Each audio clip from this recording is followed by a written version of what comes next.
In this space, I've really adopted your language around this concept of energy expansion Hmm. rather than transition. And I think that phrase perfectly describes Wyoming's role in today's energy systems. We truly are an all the above state. We're working to protect our legacy industries like coal and natural gas, oil and gas development, while we're pursuing all forms of new energy, Hmm. wind, solar, hydrogen, nuclear. So it's a really exciting time to be in Wyoming generally, and specifically at the School of Energy Resources, where I was able to join a team of brilliant people that are working feverishly to ensure that Wyoming maintains its history of providing energy to the entire country.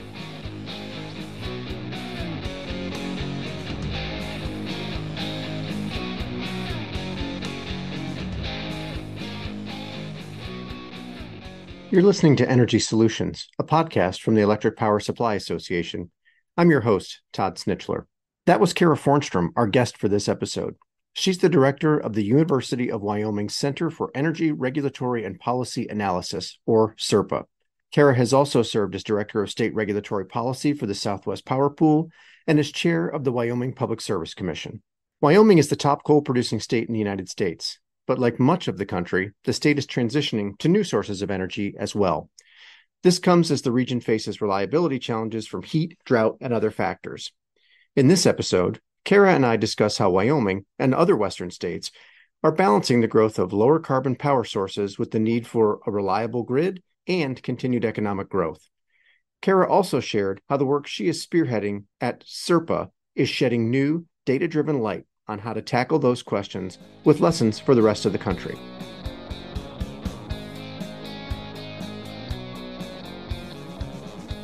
Thanks, Kara, for joining us today.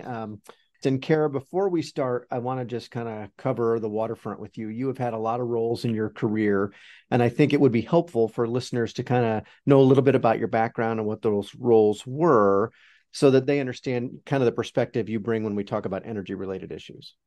Thanks, Todd. First, thanks for having me today. This is my first time on a podcast, so I hope this goes well for everyone. But my career has been a really interesting journey, one that I could not have predicted when I started out. I like to say that doors have opened for me that I didn't even know to knock on. Mm-hmm. My first part of my career was probably fairly traditional. I graduated from law school and joined the Attorney General's office in Wyoming.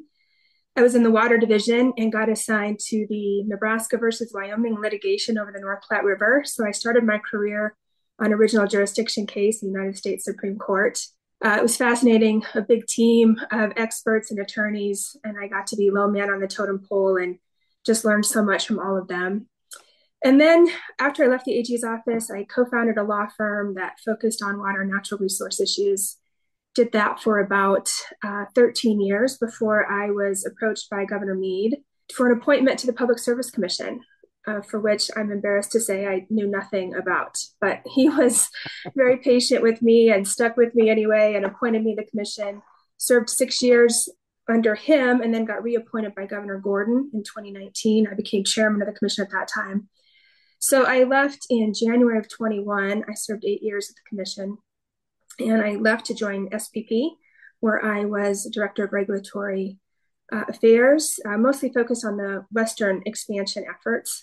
And then in December of last year, I joined the School of Energy Resources at the University of Wyoming, where I'm the director of the Center for Energy Regulation and Policy Analysis. Our mission at SER is energy-driven economic development for Wyoming, which informs everything we do. Mm-hmm. And I think really is a great opportunity for me to combine these various aspects of my professional career to date.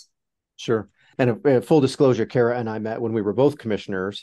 I was still at the Ohio Commission and Kara was at the Wyoming Commission. And your 8 years on the commission is almost 3 times longer than the average service of a typical commissioner. So you really had a deep level of experience at the commission, which I think really is part of your inherent value and what you do now and what you did for SPP. So how would you explain to stakeholders and entities that operate in the eastern half of the country how to think about energy and the energy system and the energy evolution that's clearly underway from more of a Western perspective? And then if you want to add the Wyoming flavor, certainly that'd be helpful too.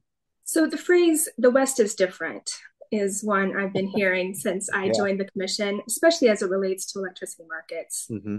That notion became more obvious to me when I joined SPP and had the task of applying the well-established processes of SPP in the Eastern Interconnection to new entities that may not have been familiar with them in the Western Interconnection. Some say the reason that the West has been slower on these market development issues is because of our independent culture. And I think there may be some truth to that. But I do believe all the efforts that are going on right now are leading the West to organize in a different way, one that will look different than Eastern interconnection markets, but should capture many of the benefits of those markets, such as regional transmission planning and obviously more efficient dispatch of generation and transmission facilities. Yep. Which I think will drive into questions about cost, which I'm sure we'll get to. So Kara, I think Wyoming sometimes gets stereotyped or is something of a caricature of what is and what isn't. So as the only native of Wyoming on this podcast, I was hoping you'd give listeners a view of all that Wyoming represents in the energy space and maybe how that fits in with all the things you're working on. I'll start with the things that your listeners probably know about Wyoming. We're the largest coal producer in the country, producing 40% of the nation's coal. We currently export to about 23 states, which is down from 40, probably 15 years ago. Coal is also our largest electricity resource. 71% of our generation is now coal, but that's down from 97% in 2003. Wow. Wind makes up the other big portion of that, 22%. We do have some hydro and gas generation. We do have some of the historically lowest rates in the country, but we're an extractive state of other resources as well. Oil and gas, uranium, trona, helium. And in fact, we produce 13 times more energy than we consume. Wow. So the mineral industry really is the backbone of our state, which is illustrated by our permanent mineral trust fund, which currently has a balance of about $10 billion. So moving to things that your listeners may not know, Wyoming's been in the carbon management business for a very long time. We've led the country on statutory and regulatory framework for carbon capture. And in fact, when SDR was founded in 2006, we brought in the Carbon Management Institute. And we really received the direction from our last two governors, both Governor Meade and Governor Gordon, who've made the distinction between the commodity and the emissions. So we've been really focused on reducing emissions. And I'll give you just a couple of examples of that. We're one of the country's leaders in carbon safe projects funded by the DOE. And we have industrial partners on all of those, which are permanent sequestration opportunities. We have our newest award is in the Sweetwater Hub, which will be for the trona industry. That's currently in negotiations with DOE. But we have a phase 3 project in Northeast Wyoming near Dry Fork Station. And that project has led to us filing some of the first Class 6 well applications in the state of Wyoming. We're one of only 2 states that has Class 6 primacy. And so we're looking forward to getting some of those applications granted and moving forward on that. Also at Dry Fork Station is the Integrated Test Center, and that really focuses on CO2 utilization. It's a public-private partnership where 25 megawatts of flue gas is diverted to test bays, and we have different technologies that are being tested there, some small vendors and also a large one that are testing their technologies related to membranes and sorbents. So we also have some legislative initiatives underway to really encourage carbon capture on a coal plant. And we see that really as a twofold benefit for Wyoming. We can preserve our affordable, reliable electricity and maintain those jobs and property tax benefits. But we can also export that technology to other states who are using Wyoming coal and preserve those plants as well. So in Wyoming, we believe in producing energy here instead of elsewhere in the world because it leads to less environmental impacts, because we really know how to balance energy production with sound stewardship practices. I think a lot of what you said might surprise folks about how broad and the depth of the exposure, not just to the things that people go, oh yeah, it's Wyoming. I would expect they'd be coal and gas, but that was a pretty extensive list of other things you're working on. So more broadly, how do you view the future of nuclear power and where does Wyoming fit in that whole puzzle, whether it's large reactors or small modular or providing the feedstock? Kind of where do you see that and where do you see Wyoming headed? You know, Wyoming really is kind of a boom and bust state given our extractive industry background. And that's probably not more true for any industry than uranium mining. It's seen some booms and busts over the years. We do have several firms that are actively engaged in uranium mining. They're seeing an uptick, and so we're looking for some positive results from our mining industry as well. But what we're most excited about, I think, right now is the announcement of the TerraPower project in Kemmerer, Wyoming. There's a lot going on around that, but one of the projects that I'm working on at SERPA is a series of 6 white papers on the integrated nuclear industry and what pieces of that value chain make sense to house in Wyoming. We're obviously engaged in the nuclear electricity production, but we're also looking at uranium processing, small modular manufacturing, mining, recycling, disposal, as well as other industrial applications. One of our newest centers at the School of Energy Resources is the Nuclear Energy Research Center, and we're getting a lot of financial support both within the state and from the federal government to develop that program. We're developing curriculum at SER and at community colleges to develop that workforce so that it's ready for TerraPower. Awesome. So I would say it's an all hands on deck approach when it comes to nuclear, something that's pretty new to us, really, but we're pursuing every aspect of that we can. Great. Can you back up just for a second and kind of explain the TerraPower project for those that may not be familiar? It's a small modular project, and for me, one of the great things about the project is where it's going to be located, which is in Kemmerer, Wyoming, which is a community that has a coal mine and a mine-to-mouth plant adjacent that had 3 units. Unit 3 of Naughton had been converted to gas a few years ago, and Unit 1 and 2 are likely to convert to gas as well.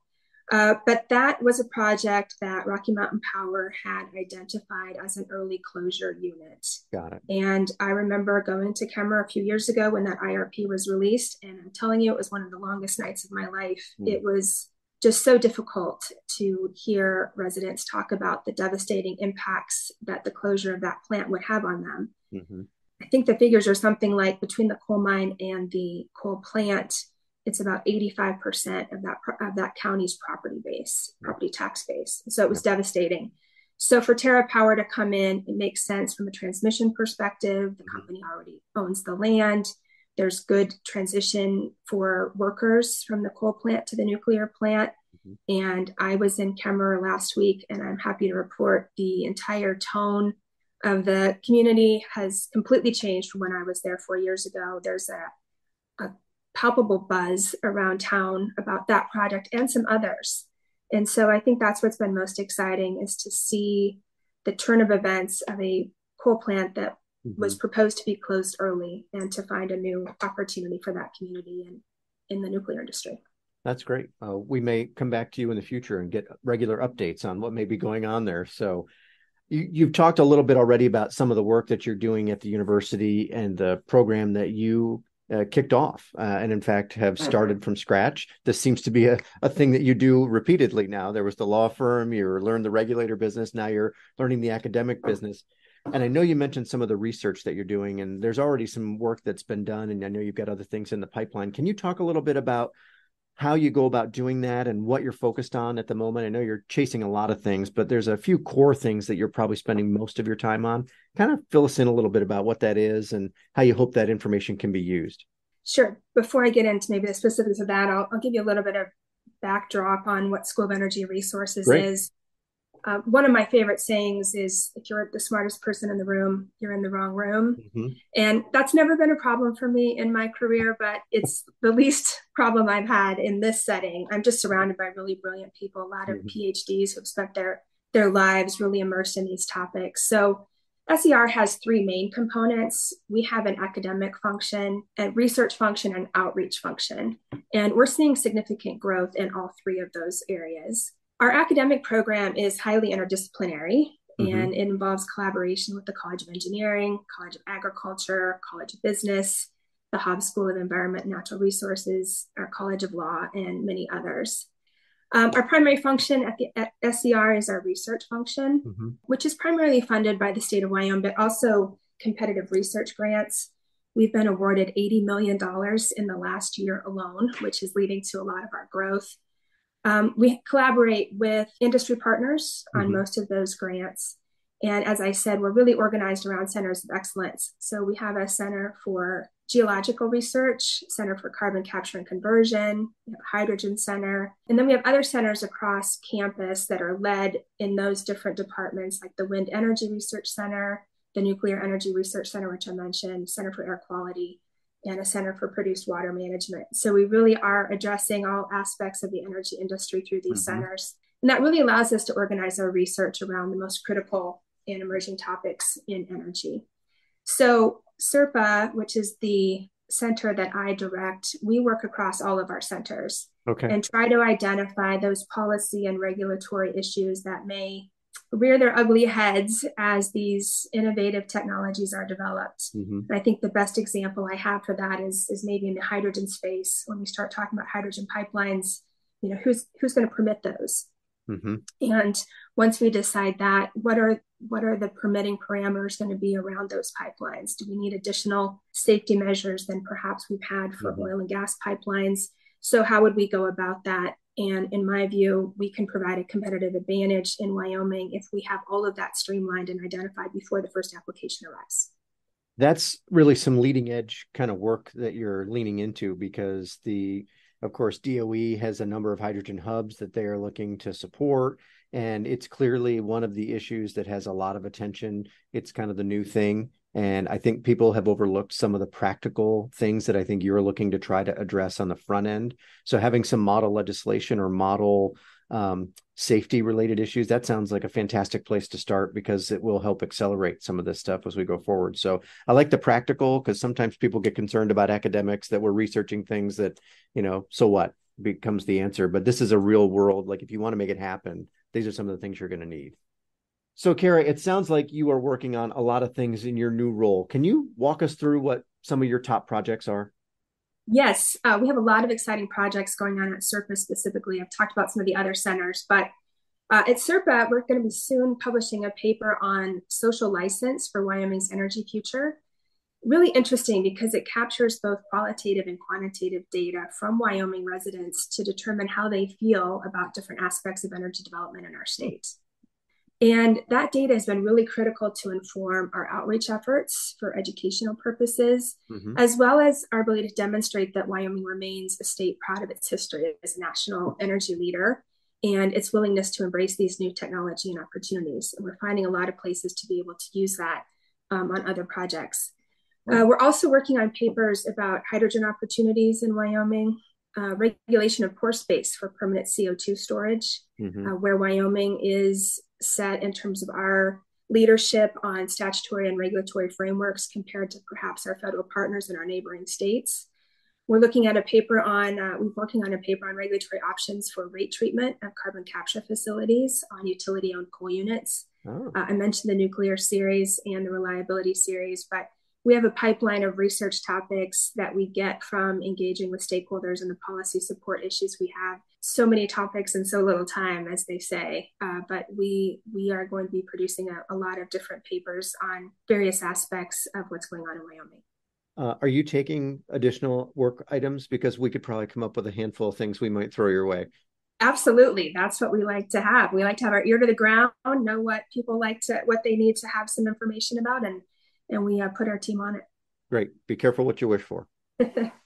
So I'll say one of the issues that we're facing in the East, and I'm not sure where you are, perhaps in Wyoming, but is issues around resource adequacy. And it's a real issue. It's not restricted to restructured markets. SPP and MISO have talked about resource adequacy issues as well.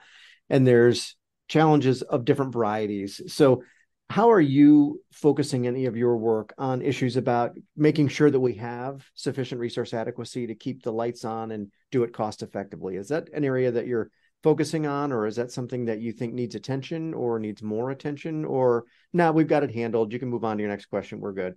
So I have this paradigm I've witnessed in my own life. I think it came from Oprah or something, but basically if you're on the wrong track, you get a little whisper in your ear. If you don't pay attention to that, you maybe get a tap on your shoulder. If you don't get that one, maybe a big slap on the back. And finally, if you're still not paying attention, you get a brick over the head.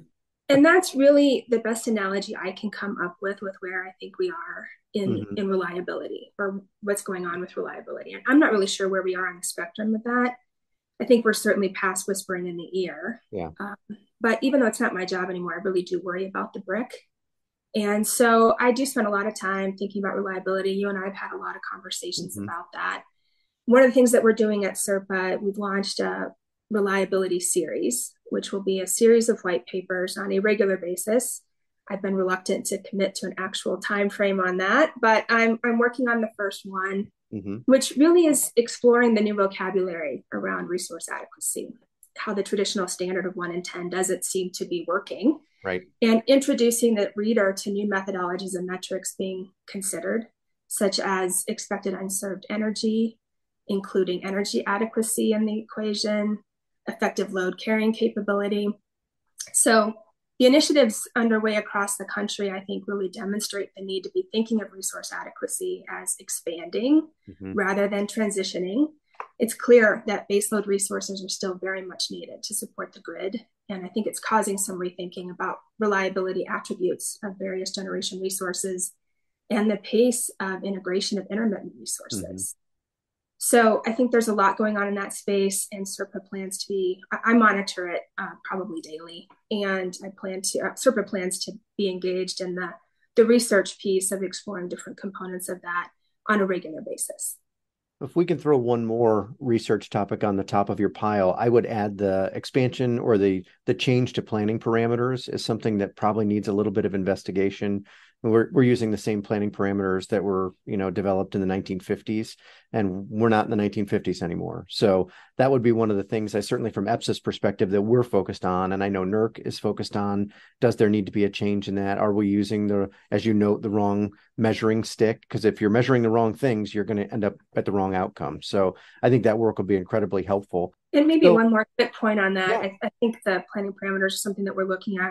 This paper also looks at the various reasons that the 1 in 10 is no longer working. And as we start looking into that, there are more than 2 or 3 of those. Yeah. And the other piece of this paper that I think will be interesting for people, I think we're pretty focused on the reliability conversation about load shedding events. But reliability isn't just about load shedding. It's about having to dispatch really expensive resources in times of tight supply. It has a lot of different impacts than load shed. And so I think we need to expand what we think about when we think about a reliable grid.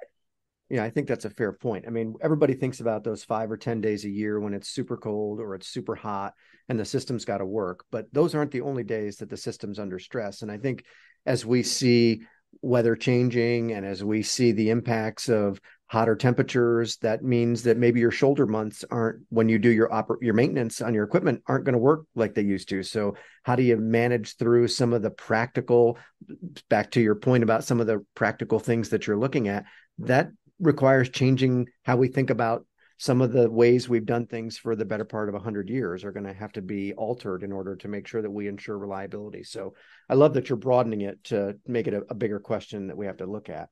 So you're too modest to say it, but I count you as my expert on Western power issues.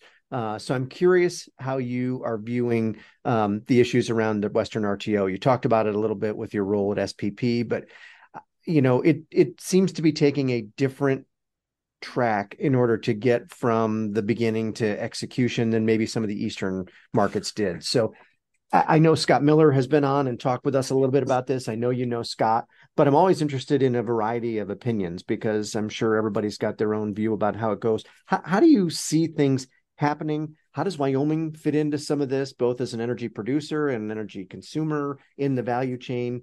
How are you thinking about that? And where do you think it is on the path from starting to getting to resolution? I will push back on the term expert. Of course, I don't think that's accurate. You're still too modest, but okay. I have been watching this for the past 10 years or so, and I am pretty excited about where we're moving in the Western Interconnection. To me, the most positive and encouraging sign that we've had in this process is the successful launch of the Western Resource Adequacy Program. And it's not a market, but what it does demonstrate for the first time is entities across the West coming together to do something on a regional basis. We have had so many stops and starts and failed attempts to do anything like this. And I really believe the success of regional cooperation will spill over to this next phase for market evolution. And so I'm not sure they get enough credit everyone involved in that effort to really breaking through that barrier, which I think is critical for us to make any progress on market development. Can you tell me what drove that? Because feels like it's a very bottom-up process in the West, not a top-down. Like there's no they out there who are driving this, but it's coming from the bottom. Can you how's that work? I mean, how did it come together, and is it still a bottom-up process that's evolving in a functional direction? I think that's a fair assessment of how it developed. To me, it's really a demonstration of the urgency people feel around resource adequacy, even when they're not in a market, how important that is. I will tell you, as a former regulator, when I was there, our utility would come in and say, whatever we can't generate on ourselves, we're going to get through front office transactions. Right. But we had very little transparency into what that looked like. And I think there was a general realization across the West that everyone was sort of relying on the same bucket of front office transactions. Right. And so while there's not a market here, there are two phases of this program. There's the forward showing, which is obviously longer term, and then there's the operational. And it really makes those resources available in our traditional bilateral market in the West when you have times of short supply. Yeah. But it's also trying to get some standard accreditation across different resources. Yep. And there are different zones for wind, for example. Wind in Wyoming is different than wind in Oregon. Yep. And how those resources are being accredited so they can get a more accurate picture of what resources will be available when they're needed. And so it really was, I think, an organic effort amongst entities who were seeing some real concerns on the horizon about how they were going to get through this. Regulators have certainly supported that effort, and the governance model has been very inclusive of regulators in that process. And so I think it's just been a really positive development. The entities that are involved in that project, however, are pursuing perhaps different market solutions, which we can talk about in a minute, which will be interesting to see how that works in conjunction with those two markets that are developing. But it's really been just a great process, I think, from all aspects: the governance direction, the bringing together, the standardization of some accreditation issues, and all of those things.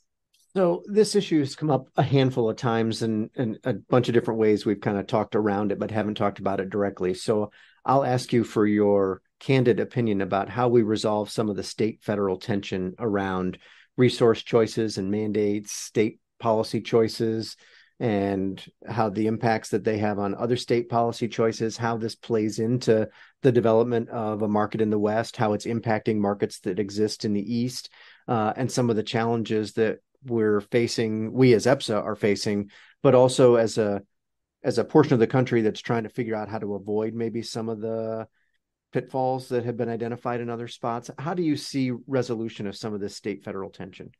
It's a really difficult question. And I probably will start a little bit from the Wyoming perspective. Mm-hmm. We're no stranger to this, as we've, our coal industry has really been under constant assault for about 20 years, and the impacts of that economically have been devastating to portions of our state. I think things have sort of stabilized at the level they are for the moment. But ideally, it would be great if we could go back to this concept of cooperative federalism. Not really emphasis on cooperative. Right. Where, states had a role, federal government had a role, and everybody sort of respected that, in its pure state. Having said that, I'm not optimistic that we're headed back to that anytime soon. And so we have these constant, a lot of things that SERPA does is we try to help on policy support with the governor's office and the Wyoming Energy Authority on responding to proposed rules. I'll talk about oil and gas for a minute. BLM, well, the federal government owns 50% of the state of Wyoming, much of it in a checkerboard fashion, which makes transmission construction quite difficult through a permitting process. But also they control a lot of our ability to develop our mineral resources. And so we're constantly responding to these new proposed rules from the federal government about limitations or different practices. And so we've adopted a pretty aggressive approach about that and trying to push back and provide the facts for the record so that they can make a more reasonable decision in our view. So I don't know what the answer is. I think it's a huge problem, and it certainly is causing a lot of significant issues in my state.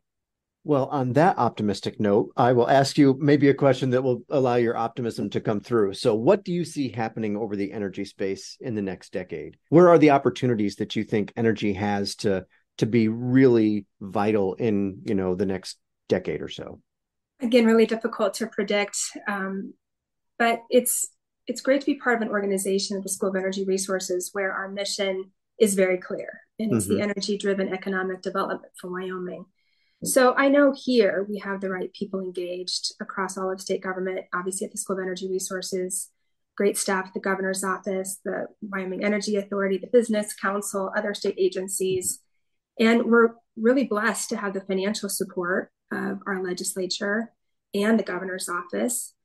So I suspect, given all the different things that we're chasing, we're going to find some surprises in the work that we're doing in every aspect of the energy industry. And I can't really predict with any accuracy how that's all going to shake out, but I do know that we're working as hard as we can and as fast as we can to maintain Wyoming's status as an energy producing state.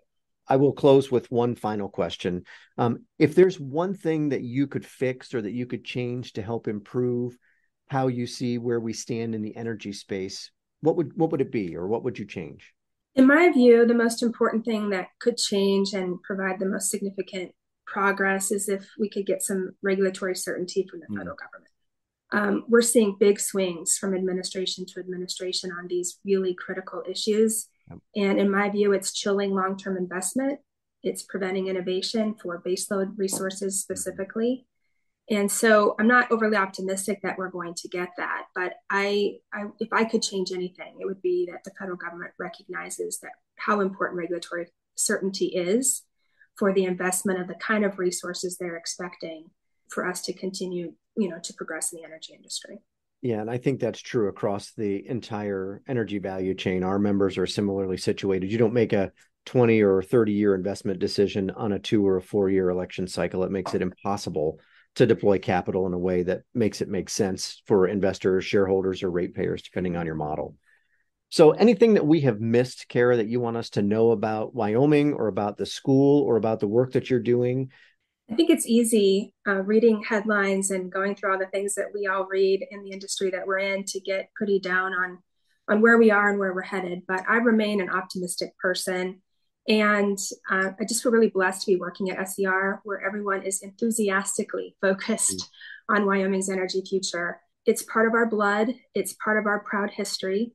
And I'm really excited about the work that we're doing. And we're determined to continue to play a role in the national efforts related to energy. Well, we will count on seeing those resources and how we might be able to use them to help make good energy policy decisions here in Washington. So, Kara, I can't thank you enough for joining us. I really appreciated your time, and as always, enjoy the conversation. Thanks so much, Todd.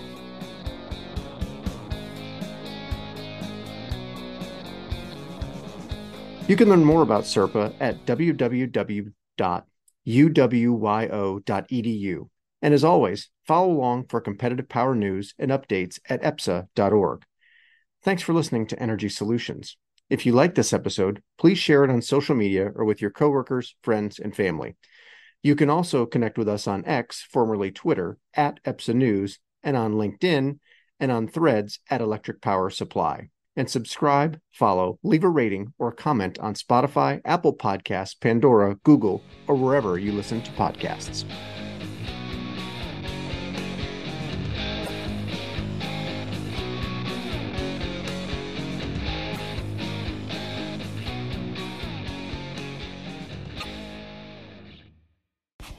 Energy Solutions is brought to you by the Electric Power Supply Association. EPSA represents America's competitive power suppliers, which bring about 150,000 megawatts of power generation resources to customers throughout the United States. Discover the power of competition at www.epsa.org.